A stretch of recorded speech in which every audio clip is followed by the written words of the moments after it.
should have done PR. So I'm looking around. So I also have a master's in political science, and all that taught me that I don't want to do political science or be a politician for the rest of my life. So actually the first declared major that I had at LSU was broadcast journalism.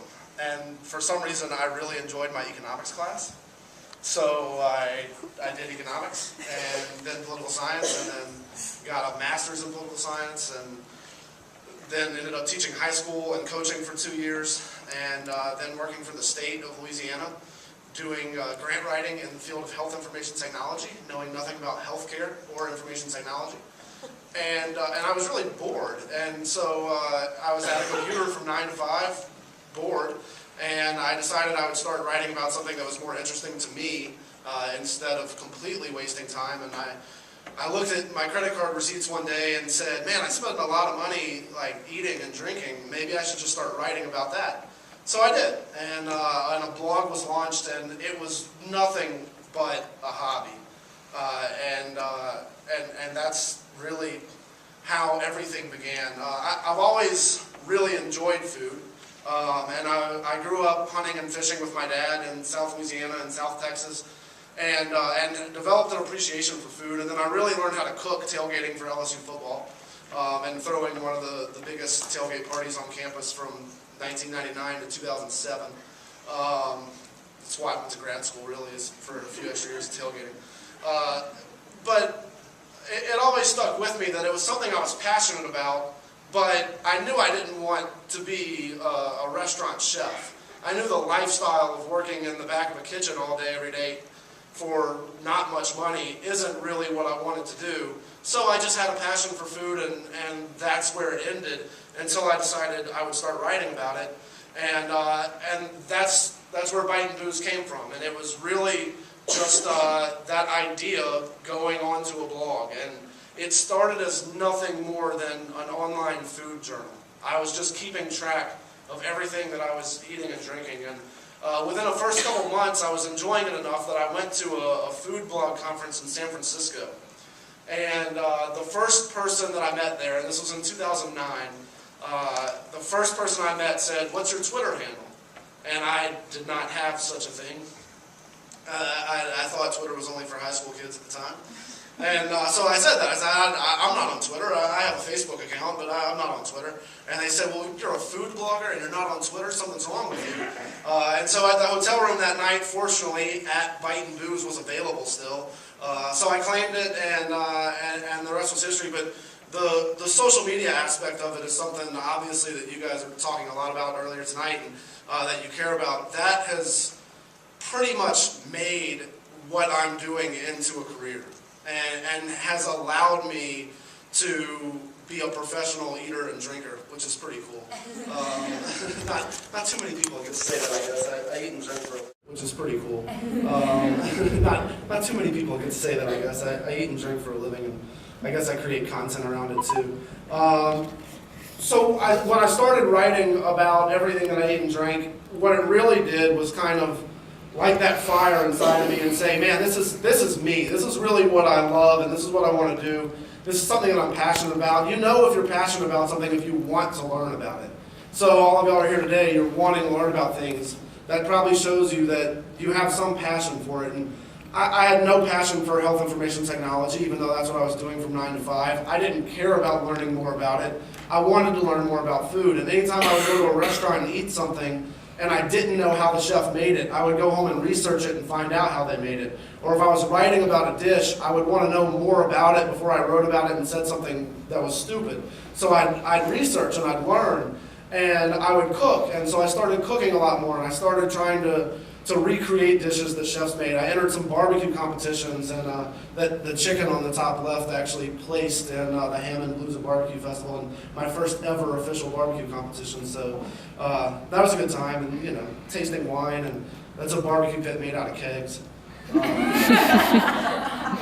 Good stuff. So very quickly after starting my blog and realizing that I enjoyed writing, and I got through grad school and undergrad because I can write well. I mean, that's really, I'll be the first to admit, I didn't read all the books. Even in grad school, I didn't read all the books. I could just write. And that got me through it. So I've always been a pretty good writer if I have time to sit down and write. And the more that I wrote about food, the more that I wanted to share it with more people. And one thing that I think is changing between 2009 and now with the growth of blogs and the growth of professional bloggers and things like that is even just 4 years ago, I think the idea of if you're just a blogger kind of didn't really hold up. Because anybody can start a blog, anybody can write a blog, and you're self-publishing. So what does that really mean? But the idea of somebody else publishing your writing is worth something. And I think it still is. I think writing in print or writing for other websites or the idea of having somebody else publish your writing is worth something. Now, I don't think that really takes away from a blog and publishing stuff yourself, but there's something about it. And so really it was 4 months into me creating my blog that I decided I wanted to start writing for a magazine if I could. So the first one that I got in touch with was Town Favorites magazine, and I just asked them, I sent them the link to my food blog, and I said, look, I write this blog. If you ever need a food writer for your magazine, let me know. And they came right back to me and said, yeah, send us an article, we'll publish it. No money, but we'll publish it. And so I said, well, hey, that's a start. I'll get published. Why not? So I actually wrote for them for a year before I demanded a paycheck, and then they were hesitant to want to pay me since I had been giving them free content for a year.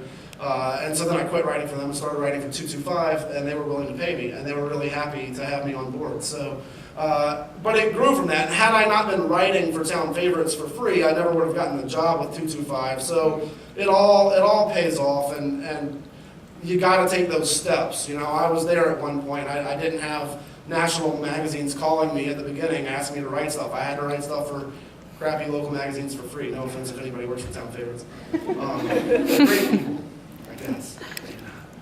Anyway, writing for 225 was a lot better. I've written for Offbeat in New Orleans. I write from Louisiana Cooking Magazine now. Menuism is a website that I write for, and I've had some stuff there get published on the Huffington Post, which is definitely some pretty cool national exposure. And so the writing aspect of what I do and branding myself as a writer or just having that writing ability has really been beneficial for me. It gets my name out there, not necessarily in the press, but being the writer and having that as well. It's been pretty cool. I've dabbled in some competitive eating. This is a glorious picture of me, I know. The one on the bottom right, actually the two pictures on the right, that's actually the Kodiak Arrest Challenge at Humpy's Great Alaskan Ale House in Anchorage, Alaska. And it's one of the challenges that Adam Richmond, the guy on Man vs. Food, did. And so I completed that same challenge that he did. So my name is on the wall with him at that place in Anchorage if you're ever there. I won a 4th of July hot dog eating contest at Frankie's Doghouse. If any of y'all go to Frankie's Doghouse right off of Perkins, my picture's all over the wall because I won a contest there. And then this burger challenge was just ridiculous. I tied for first, but nobody finished that burger. It was insane. I don't do much of that anymore. It was fun for a little while. And it's just something out there in the food world, I guess. Another thing that I've done really well, and you know, whether this is personal branding, and it definitely goes into entertainment PR, which is what I'm supposed to be talking about, but I figured I'd tell you about me, and then we can talk about how that's related to everything, and we'll get to some entertainment in a second. But just doing community involvement kind of things and getting myself out there. I've judged a whole lot of cooking contests that charities put on. I've helped promote a lot of different food and beverage-based events, and just made appearances. And pretty much whenever somebody asks me to come do something, just like come speak tonight, I say yes, because it's a great opportunity for me to get out there and tell everybody what I'm doing. But also it is that sense of being a part of a community and being giving of your time and being involved and wanting to know what other people are doing as well. And one of the great things about food and writing about food is that everybody's hungry, and we're in South Louisiana, which is the food capital of the world, and that's what I tell people. People ask me a lot of times, one of the biggest questions that I get about blogging is how do I come up with the content? A trick or trouble that people have with blogging is knowing what to write about. How do you come up with the content? And when you write about food, I eat at least 3 times a day, so it's pretty easy to come up with something to write about. And I don't write 3 times a day by any means, but it's easy to come up with the content to share on Facebook or to tweet about or to blog about or whatever the case is. I've gotten to do quite a bit of other things, just local TV shows, and I actually hosted a tailgating series with the LSU athletic department. That's all available online if you find YouTube, or if you're in the Go Zone on LSUsports.net. You can find some of those archived episodes of me basically going around campus, eating tailgating food and talking about it. The picture on the right is filming a TV pilot based off of a coffee table book called Meanwhile Back at Cafe Du Monde, which is a food monologue series with the title of the coffee shop in New Orleans and all sorts of stuff. And then I've did some other different cooking things. And does anybody recognize anybody on this list? The bald guy is Andrew Zimmern, yeah. Those are not that's not the Duck Dynasty guy. Believe it or not, although it does really look like him. That's Zane Lamprey and Steve McKenna is the guy with the beard there. Wow, we have another guy in the room? It's amazing. They did a TV show called 3 Sheets a while ago where they basically traveled around the world exploring drinking customs, which was really cool. And now they do a show called Drinking Made Easy, where they just travel the United States and go to towns and explore bars and breweries and stuff. So that's at the Tin Roof Brewery in Baton Rouge when they were filming here. The guy in the middle is John Besh, who's a big New Orleans chef. And that's Marty Duncan on the top right that was on the next Food Network star. And the guy on the top left is the owner of the Brooklyn Brewery, for whatever that's worth. One of the things that really launched me and helped out a lot, and I started the blog in September 2009, and so really started the Facebook and the Twitter account within a couple months of that, all in late 2009. In 2010, I had a recipe get selected into a tailgating cook-off contest that was done by Comcast Sports South, which is like the Cox Sports of the rest of the Southeast, mostly in Alabama, Georgia, South Carolina, that kind of thing.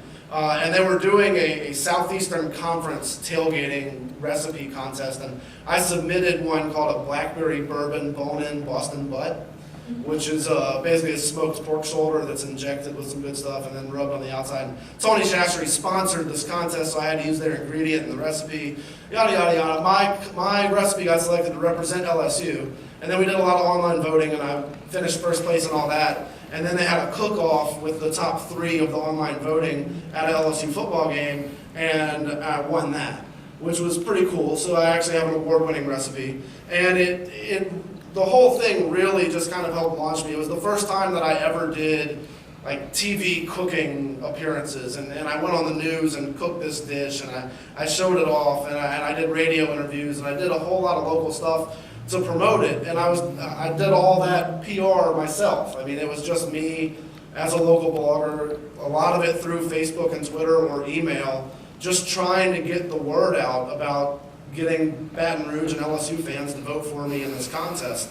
And it worked, and it definitely got a lot of buzz and helped me create a name for my blog and for myself and just kind of get all of that stuff started. And as it would turn out, that exact same day, I didn't think I was actually going to be able to do this, because the same day as the Tony Chastry's Tailgating Cook-Off, there was a casting call in New Orleans for the TV show MasterChef.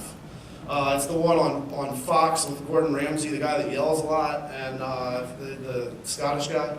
And everything ended up working out to where the tailgate party was really early in the day, because the game was played during the day, and then I got to go to New Orleans anyway and go to the audition for this TV show. And I ended up being named one of the top 100 amateur chefs in America, and got flown out to Los Angeles for 10 days to be on this reality TV show where I got to cook for these celebrity judges and all that kind of stuff. And this was, I was there for 10 days. I didn't make it all that far in the contest. It was like if I was on American Idol and I got my golden ticket to go to Hollywood, and then I got eliminated pretty quickly thereafter. Like that's what I got. I got my trip to Los Angeles. I made a TV appearance. I was on the air for like 15 seconds. I didn't make it all that far in the contest, but it was a really eye-opening experience because what I really did enjoy was the TV production world and doing things on camera and being a part of that environment and just doing all of that in a food setting. So it was something that obviously was really good exposure for me. It was still, hey, local Baton Rouge guy is on this national TV show. Cooking, I actually cooked a herb roasted brack with venison with a Cajun shrimp and cornbread stuffed bell pepper. And the bell pepper was bland. And the British guy was, what a shame, what a shame. The venison's perfect, but the bell pepper, it's bland. I'll remember that for the rest of my life. But it was a lot of fun. And when I came back, it was kind of funny actually that while we were filming that show, the 5 days that the cameras were really rolling and I was there and the show was filming, they had taken away my laptop, taken away cell phones, like we had no communication with the outside world. And as soon as you get eliminated, they basically make you sign a contract that you can own your life again, and they give you everything back, and they buy you a plane ticket home, and they're like, all right, you're not our responsibility anymore. So I turn on my phone, and of course I have, like 18 voicemails and 48 text messages and all that kind of stuff from 5 days of not having my phone on. And but one of the voicemails was actually from WAFB here in Baton Rouge, saying that they had a local cooking contest coming up that they were going to do on TV, and that I was overqualified to cook in it, but they wanted me to be a judge. And it was just kind of nice, because I had just gotten told by the people in Los Angeles that I wasn't even qualified to cook, and now people back home are telling me I'm overqualified to cook, and I need to be a judge. So I came back and judged the show. It's called 9 Chefs on WAFB. They've actually done like 3 or 4 production runs of it, and I've been a judge on all but one of them. Which has been a lot of fun. And also, right when I got back, before the show actually aired, we filmed MasterChef in February, and it aired that June, and that gap in between, I was able to start announcing that I was on MasterChef, and so it got some buzz from that. But before that, I actually, Guarantee Broadcasting, the radio station here in town, they have multiple stations, the broadcasting company, they announced that they were switching the format of 107.3 to an all-talk radio format. And I just sent them an email and I introduced myself. I said, this is who I am, this is what I do, this is the blog that I write, this is the following that I have, and I really think it would make a cool radio show talking about Baton Rouge food and beverage, talking about eating and drinking in local restaurants and farmers markets and the food bank and anything else. As long as it's food and beverage related, that's what we'll talk about. And they got right back to me and said, yes, we're looking for local content, let's meet and figure this out. And right when they switched the format of that radio station, I was on the air.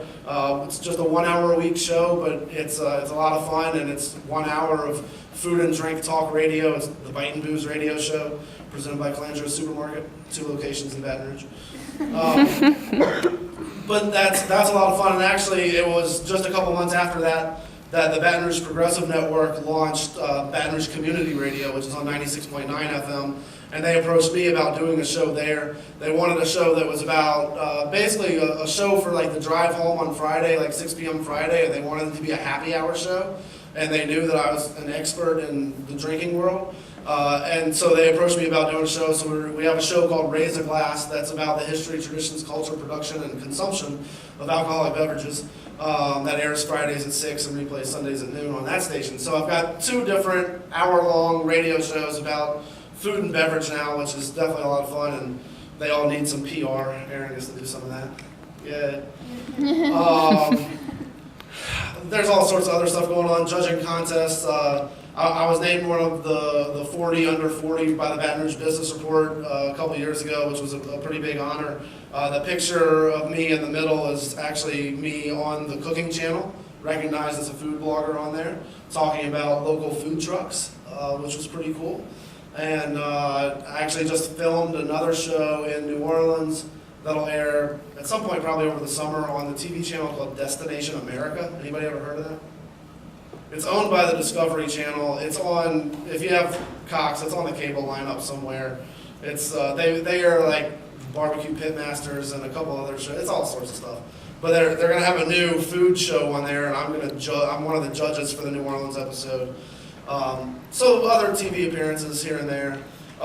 Different speaking opportunities. I've really traveled around the country now. I've spoken in San Diego and Birmingham, Alabama, and different things here, and that's John Fulst at the bottom that I was speaking to. So that's all, again, just part of everything that I do. I helped open the Viking Cooking School outdoors. I do some stuff at the Tin Roof Brewery here in town. I do cooking classes at Forsina Pasta Company, so that's all different stuff that I do. I do say that I'm a chef because I do professionally cook, just not at a restaurant. I do pop-up dinners and pop-up restaurants. I've actually got one next week at the Tin Roof Brewery, a 5-course beer dinner that we're doing at the brewery. And Aaron helps with those two and does a great job, believe it or not. This is the fun picture here. Last year I filmed a yet to be released, for the most part, documentary about being a South Louisiana food and drink personality and trying to lose weight at the same time.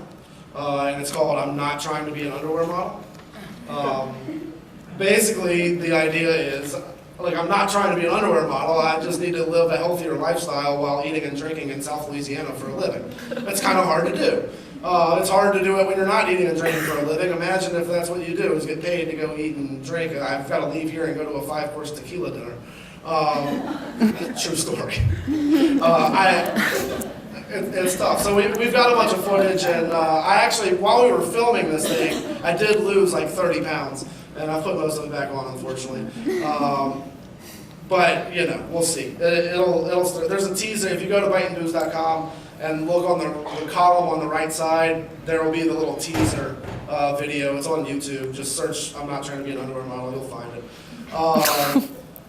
We did. I have a book deal with LSU Press. I have a barbecue sauce that I'm working on. I host a nationally televised TV show called The Outdoor Shopper, where it's basically televised shopping for the outdoors, like QVC or HSN, but they're just trying to sell outdoor stuff. Where I'm actually filming that this weekend. And then the most current thing is the Major League Baseball Fan Cave, which I will find out on Monday if Major League Baseball is flying me to New York this summer to live in their fan cave and blog and tweet and create content about Major League Baseball, which would be a whole lot of fun, but kind of tricky as well. But I'll find out on Monday, so no news there. And that's that about me. Obviously, I think the take-home points here about personal branding, I mean, that's kind of, that's what I've been able to do that I think somehow it just comes naturally to me, so it's hard to exactly say what it is, but I live and literally eat and drink my brand. I mean, I wear the shirts and I drink the Kool-Aid, but I mean, it's who I am, and it's what I do. And so certainly if that's what you're trying to do, is build a brand for yourself in some way, make sure it's something that you're so passionate about that you, and then entertainment PR is kind of tricky for me as well. I mean, I clearly do a lot of that, and I do a lot of certainly mass media stuff. I mean, with radio and TV and blog and magazines and all that.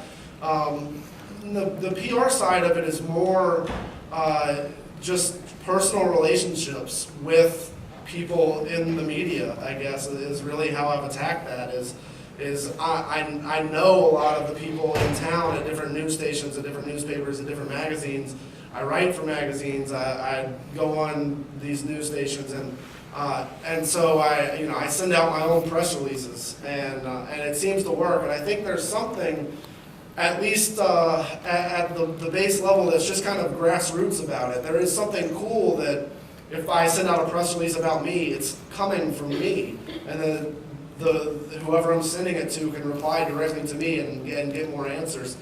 And there's something that local press especially really enjoys about promoting local people doing something big and doing something outside of Baton Rouge. They get enough Baton Rouge news, but when I, go cook at the Sundance Film Festival, they eat that stuff up. So there's a lot of that goes on as well. And now, are there any questions? Comments? Yeah, back there. Okay, so you were never classically trained in culinary art? Good question. I never went to culinary school. I've actually taught a class at the Louisiana Culinary Institute, but that sounds better than it is. It was just a math class. I'll let y'all know that secret. But I can tell other people, oh yeah, I've taught a class at the Louisiana Culinary Institute, and I've never been to culinary school. No, I have very little true restaurant experience. I've cooked in some restaurants now and done the pop-up dinners and things like that have, people do pay to eat my cooking. I teach cooking classes, and I do cooking demos and private cooking events, but I'm entirely self-taught. And I definitely have some people in the culinary world that I look up to a lot and that I go to for advice. I do not really try to bill myself as an expert chef. I would say maybe I'm an expert food blogger, but I write a completely different kind of blog than most food bloggers. Mine is so much more personal, and it's so much more about my journey. I just tell it through the lens of eating and drinking. Whereas most food blogs out there are recipe blogs, and a lot of them are very, very niche. They're gluten-free recipes or whatever the case might be. And mine is literally just anything that I eat and drink and what I'm doing when I do that. And it's very personal, and I think that changes things. And then when I go speak at food blogging conferences, it's actually not as good of a ratio as I have here. But it is usually 75% women, and the few men that are there are not really, they're computer geeks that write blogs. And so I stand out in the food blogging world as being something different. It's kind of weird, I'm a 31-year-old white male, but I'm unique in the food blogging world. I'm the minority there, and I'm somebody that kind of gets sought after to go speak at these conferences and stuff because there aren't a whole lot of 31-year-old males that are food bloggers that have the kind of success that I've had. Other questions? Yes? What's your favorite experience so far? Well, besides being on MasterChef and all that stuff, but is there a favorite conference that you've attended, spoke at? Favorite experience so far, like a conference or something that I've spoken at. I think the coolest kind of trip that I've got out of it, a conference that I got to speak at, this past October, I got to speak at the National Beer Wholesaler Association's convention in San Diego. And when they asked me to come speak, I said, yeah, absolutely. And it happened to be going on 2 days after the Great American Beer Festival in Denver, Colorado. And somehow I finagled a way for them to fly me and a cameraman from Baton Rouge to Denver to go to the Great American Beer Festival and then to San Diego to speak at that convention and tour breweries in San Diego, and then come back and make a video about the whole trip and get paid to do it. So that was probably the coolest experience. And the video actually just released a couple days ago or earlier this week. It's on. If you go to the website, it's right there at the beginning, or it's somewhere on the homepage still. But just doing all that in the beer world, and now having those kind of contacts that are the heavy hitters of the beer world that know who I am and know me is definitely pretty cool. Anybody else? Yeah. When and how did you get your big break? What did all this start for you? Yeah, I think it's been multiple big breaks along the way. The blog started in September 2009. I think the first really big break was having my recipe selected to represent LSU in that tailgating cook-off. Because that was the first time that I really started to get good attention around Baton Rouge and just building up building up followers for the blog, gaining a lot of followers on Twitter and Facebook, making TV appearances and things like that to promote this contest. That was a big jump. MasterChef was another huge opportunity, and it was a little interesting because when I actually got cast for the show was 6 months before I could actually start telling people that I was on it. So there was a big gap there. It was obviously a big break when they announced that, oh yeah, you're one of the top 100, you're coming to Hollywood. But then it was still months after that before I could even tell anybody that I was. But once that started to happen, obviously that was a big deal. It was a lot of press. It was a lot of promotion, and again TV appearances, and then when MasterChef actually aired, and all that kind of stuff. So that was a big break. I think honestly just keeping my eyes and ears on the pulse of what was happening in Baton Rouge, and I mean, one of the biggest breaks that I've ever had is that I took the initiative to send an email to a radio station that was changing the format to all talk. And I said, hey, I want a talk show. I'll just talk about eating and drinking. And they said yes. That was a huge break, because that's actually what's allowed me to quit my day job. I quit working for anybody else in October 2011. Yeah, that would be a little over a year and a half ago. So October 2011 is when I quit working for anybody else and have been completely on my own since. And the radio show was a big part of that, because it really allowed me to attract enough sponsors and advertisers to pay my bills.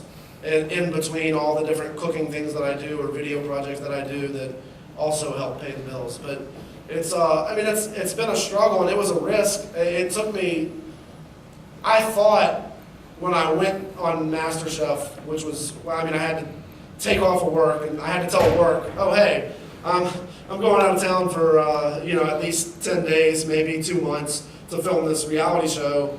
Hope I have a job when I get back. And fortunately, they were really cool about it and said, yeah, you got a job when you come back, go for it. And so that was big, but when I got back, I knew I wasn't going to be at that job much longer, and it was just a matter of finding the right time to say, all right, done with the 9 to 5, going to chase my own dream. And it took 5 or 6 months to where I felt like I got in the position to make that change, and that I could take that risk and it'd be worth it. I knew it was going to happen. It was really just a matter of when. And the win really came when I realized that while I was at my 9 to 5 day job, I was spending more time doing food stuff than I was doing other stuff. And I was like, I really started to feel guilty. I was thinking, this isn't fair to my employer. I am clearly wasting their time, and they need somebody in here that's actually going to work harder than I am, because I'm totally checked out, and I'm spending way more time writing about food and researching food, and leaving for 3-hour lunch breaks to record radio shows and doing that kind of stuff. And I had a cool job. I had a great boss. I didn't like what I was doing, but I worked with wonderful people. And when the time came to have that conversation, my boss was just like, yeah, I know. I knew it was coming. Yeah. So is your company just you and Aaron? It is. My company is me. I have it set up as a Bite and Booze LLC, and I'm the only member of the company. Aaron has been a wonderful intern. Did you know that you're intern number 2? Yeah. Yeah. Natalie Ducote, unrelated, but she was a PR student here, was my first intern. That's it. When I do cooking events, I bring in some other people to help me with that, just because I can't cook for 60 people with just me and Aaron. We could try, but we would fail.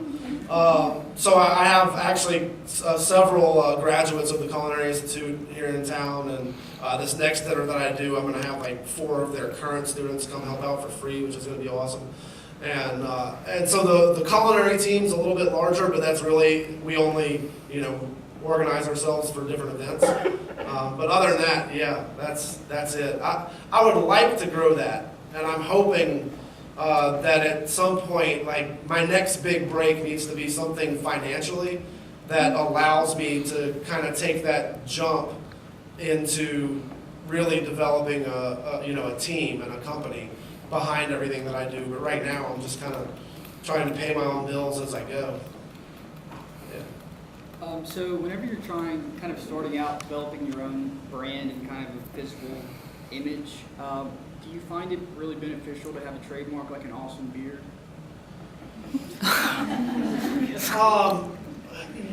One thing about me is that, and you can kind of tell as you go through all these pictures, if I can bring my keyboard back out, but like, I was just clean shaven there, that's probably why I quit that job.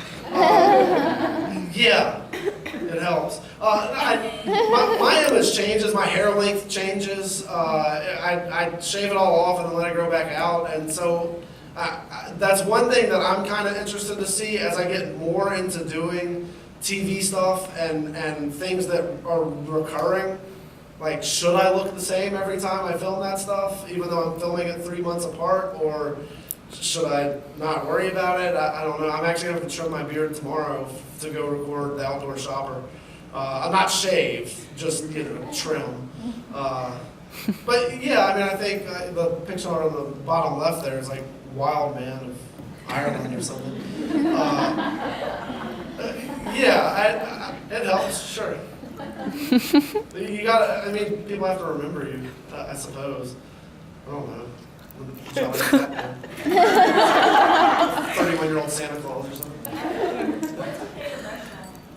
My favorite restaurant, that pays me to say it, or I have a couple that I really like in Baton Rouge. If you want old classic Baton Rouge, Jubin's, it's still one of my favorites. Newer Baton Rouge, Beausoleil on Jefferson and Restaurant IPO downtown are two of my favorites. There's a lot of little hole in the walls, like Anthony's Italian Deli off of Florida is by far the best muffalata in town, and their meatball po' boy is incredibly delicious. So if you've never journeyed down Florida Boulevard and found Anthony's Italian Deli at the back of a sketchy little strip mall, it's amazing. If you go in there, my picture's on the wall several times as well. Where else? Frankie's Doghouse has a hot dog named after me, and they have my barbecue sauce on the menu, so that's pretty cool. I guess that's most of them. I've got a lot of other places I really like, and I've got some places that I don't like, but most of those are chains. I don't like Olive Garden. Stop eating at Olive Garden, people. It's glorified TV dinners. That's all it is. But really, their kitchen is microwaves. They make it at a factory, freeze it in individual serving sizes, ship it to every Olive Garden in the world, and then they defrost it and microwave it and pour it on top of pasta and stuff. The breadsticks are baked fresh. So if you want to go get soup, salad, and breadsticks, the soup is frozen, obviously. Yeah. What do you hope to see, like, from the future for yourself? Hopes for the future. I struggle with that a lot of times because everything in the whole scheme of things has grown really quickly. And I started this in late 2009, and I had no idea I would be where I am now with it. And so I don't really know what the next steps are or what that'll hold. I think what I would like one of those next steps to be is more recurring TV. Like actually having my own TV show that I host, traveling around, eating and drinking. I actually just talked to Louisiana Public Broadcasting about doing something like that, and they were receptive of it, but it's a long way away from actually going anywhere if that worked. But there's that I think is kind of, obviously the pinnacle of that is like Andrew Zimmern on the Travel Channel, or Anthony Bourdain, on the Travel Channel, or having something on the Food Network like Guy Fieri and Diner, Driving and Dives or whatever, but not being a douche. So maybe that's the pinnacle of it. I don't know. I need to write the book that I have a deal with LSU Press on. I have a book deal and I don't have time to write a book, Aaron. So I need that and to see where that takes me with writing, on book form. Because I think that's probably a pretty big part of what I really need to be doing moving forward, and also having a book out there will help me book more speaking gigs, and also just give me a product to sell when I go on speaking gigs and anything else. So that would help. So TV and book are probably the main two things for what's really next, and we'll see if I'm going to New York for the next 6 months. Major League Baseball paying for it, but. Yeah, we'll see. Yep. What are the favorite restaurants in New Orleans? Favorite restaurants in New Orleans? Gosh, I can go on for days. I've only been to Commander's Palace once, but it was one of the most incredible experiences that I've had. It was good. I've been to August twice, and it was incredible both times. Is that your favorite best restaurant? It's really it's the only best restaurant that I have eaten at, like, for a full sit-down dinner. I've been to Bourne, which is the new seafood restaurant, but it was for an event that it was just past hors d'oeuvres and stuff, so I can't really judge it on that. I need to go to Luke, and I really want to go to La Provence on the North Shore, but I haven't been to those. I've been to a couple of Emerald's restaurants, and they've ultimately been disappointing. Nola in the French Quarter, Emerald's Nola was my favorite out of all of them because it's kind of the most casual. My favorite oysters in New Orleans are at Felix's Oyster Bar, which is right across the street from Acme Oyster House, like right off of Bourbon, but like there's a line outside of Acme most times, and right across the street is Felix's, and Felix's is better, and there's usually not a line like that, so that's a piece of advice that I would give you. What else? There's all sorts of good stuff. It's Parkway Bakery. The Surf and Surf Po' Boy at Parkway. That's legit. I just ate at Soup's Meadery, and it was pretty awesome. New Orleans is it's a restaurant town. It's a cool place to go. I'm kind of glad I don't live there sometimes. I get to visit whenever I need to, and I get to write about restaurants there, but it's a whole other world.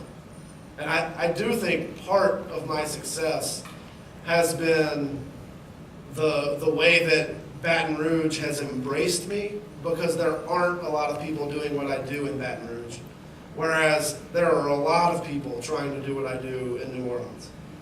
So it's kind of, maybe at some point it starts to be like big fish in a little pond, but I don't feel that way yet. I think there's a lot more that Baton Rouge has to offer me, and this is home, and I really like it here. And I also really enjoy being a part of a growing food scene and of changing the culture in Baton Rouge. And a lot of people, obviously, if all you do is drive through on the interstate, all you think about Baton Rouge is chain restaurants and traffic. But there's really so much more to Baton Rouge than that. There's so much more to our food scene and our restaurant scene and our culture than Chili's and Applebee's and Olive Garden and Red Lobster. How is there a Red Lobster in Baton Rouge? Don't eat at Red Lobster either. Please. Olive Garden and Red Lobster, boycott. And Applebee's and Chili's for that matter.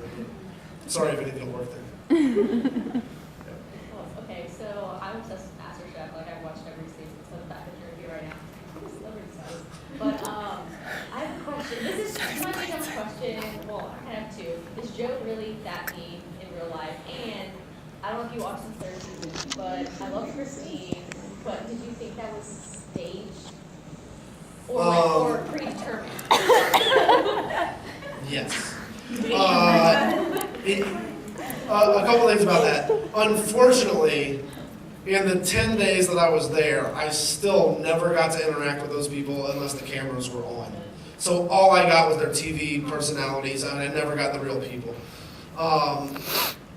Joe was, he wasn't nice to me, but he wasn't a complete, a-hole to me either. I mean, he came up, he tasted my food, my venison was really good and my bell pepper was bland, and so he walked up and he's just like, should I even taste the bell pepper? And I was like, no, just taste the venison and judge me on that. And everybody likes that. And he's like, no, I have to do my job. So he got like the tiniest morsel on his fork, and he couldn't even taste it. He was just doing something for camera, And, so that's right into your second question.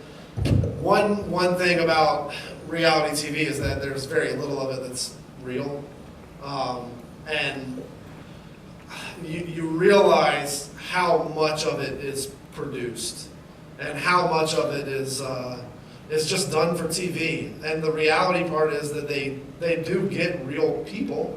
They're not actors. I didn't go in there and they didn't say, okay, this is how we want you to act, or, oh, we want you to make your bell pepper bland for TV. They didn't say that. But there's a chance that even if my bell pepper was really good, they would have found a way to criticize it to kick me off the show. I don't know how predetermined that was. A lot of it felt, even at that level, that it was, where they definitely had a set number that they needed to kick off the show. And so the casting directors probably decided most of that, and it really didn't matter how good your food was. What mattered is if they liked your personality enough to send you to the next round. And by liking your personality enough, are you crazy enough? Like, are you going to make good TV? That's all they're doing. Their job is to make TV. And if they're not making entertaining TV, and if they don't have the right personalities to make entertaining TV, then they're wasting their time, and their sponsors are going to be mad because no one's going to watch the show. And that's ultimately what it's all about, especially with something like MasterChef. It's not about a cooking competition, it's about creating TV. And so if anybody watched season 3, there was a blind girl that won the whole thing. And that has to have been, I'm sure she cooked some amazing stuff, but I'm also sure she screwed some stuff up a lot, and they didn't kick her off when she screwed up. So I talked to some of the people that were on the show that season, and they had nothing but amazing things to say about her, how talented she was, how just awesome of a person she was. I mean, I see that it worked with their story, and I think she was authentic about it. I think that she was being herself, but for her to actually win the whole thing, I don't know. Yeah, that's fun. But 3 girls have won in the 3 seasons. I think they just wrapped up filming, or they're filming season 4 right now. Sorry to get on topic. Yeah, no worries. Anybody else? Entertainment PR? You mentioned how there's a lot of people in New Orleans that do food blogging. There's not a lot in Baton Rouge, and I've seen your ad. And you're like, Baton Rouge is finest and all your things. But how do you feel you can say you're the finest when there are other people in the city that do that? Like, how do you make that Good question. distinction? Yeah, so I said there's not a whole lot of people that do it. That, honestly, is 100% something that my graphic designer came up with, and I said, cool, run with it. I was not going to I never had the notion of putting Baton Rouge's finest. He did that for a branding perspective that was just like, I don't know, like got it like from the world's finest chocolate logo or something, and he ran with it in the graphic design for that ad that we're printing in Louisiana Cooking Magazine that's mostly a New Orleans publication. And when I saw it and he explained it to me, I was just like, okay, cool, I'm good with it. But yeah, it is kind of pompous, right? To be like Baton Rouge's finest food blogger. But I mean, who's going to argue with me? There are some other food bloggers in this town, but I mean, seriously, they I destroy them. Sounds terrible. If they were giving me good competition, I would give them credit. One of the things about blogging in general, how many of y'all have a blog? And do you find it difficult to keep up with it? Is it like hard to decide what to write about? And so, if you're doing a personal blog, and all you're really doing is, you're trying once a week to, tell your story or what's happening or whatever the case is, that's your thing, and that's a journal that's online, and there's no right or wrong way to do that, and go about your business doing it. I don't even know what to really tell you there. It's great, And I think it's a great form of expressing yourself and being able to write about whatever you're going through, or whatever your feelings are, or whatever professor you're mad at, or class you're taking, whatever. But a food blog, there's just, I don't know, there's so much content that has to come out. If you're not creating content, then your blog is stagnant and it's just sitting there. And so many times someone starts a blog and they're really gung-ho about it for like 2 months, and then they realize, wow, this is work, and they start to run out of things to write about, and they eventually just stop doing it. And so that's kind of what happens in the food blog world in Baton Rouge. There's been quite a few that have started up and gone on for a couple months or gone on for 6 months, and then have just fallen off the face of the earth, and then they'll go back and they haven't written a blog post in a year and a half, and it's, you know, they're done. And I think the one thing that I managed to do somewhat remarkably well is just be consistent about putting content out there. And unfortunately, I can admit it hasn't always been content that I'm super proud of. I know when I put up a crappy post because I'm in a hurry, because I just need to get a post up. And I know when I put out a really great post and it's something that I wrote that I'm proud of writing, that I would say, man, this is something that I would submit to a magazine. I really like this restaurant review, or I like this post. But it just kind of, it ebbs and flows like that. I don't always have time to write amazing blog posts. And so sometimes I just throw something up there. And, you know, usually a picture helps, because you can just let that tell the story or something, or, you know, I mean, sometimes less is more to a degree. It's, if I want to put up a picture of boiled crawfish, I can just kind of make the title, crawfish boil, exclamation point, and put up a big picture of boiled crawfish, and you got a blog post, you know. Not that that's very descriptive, but that's all I'm trying to do. I mean, it's like a Facebook post at that point. I don't do that very often.